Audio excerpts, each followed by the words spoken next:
আসসালামু আলাইকুম। আজকে আমি বিকেলে আসর নামাজ পড়ে একটু বাইরে গেলাম বসিরউদ্দিন বাজারে। তখন একটা চা খাইলাম। চা খাওয়ার পর তখন বাসায় আসতে বললাম 1 কেজি আলু নিয়ে যায়।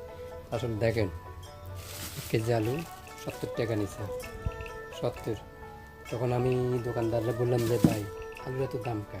সব জিনিসের তো দাম তো কমছে। ও ভাই, দাম বাড়তি দিয়ে আনতে হয়েছে। দাম বাড়তি দিয়ে আনতে হয়েছে, আসলে মানুষ কী ধরেই খাইবে? তখন আমি দোকানদাররা বলছিলাম যে সব জিনিসের তো দাম তো কমছে। ও কমে না, ও সামনের দিকে আরও বাড়তি দিয়ে খাইতে হবে।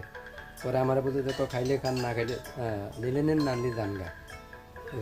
এই আর ভিডিওটি বেশি বেশি করে শেয়ার করে দিবেন, লাইক করে দিবেন।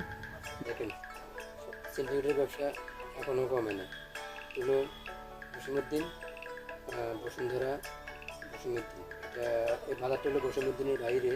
বসিমউদ্দিন।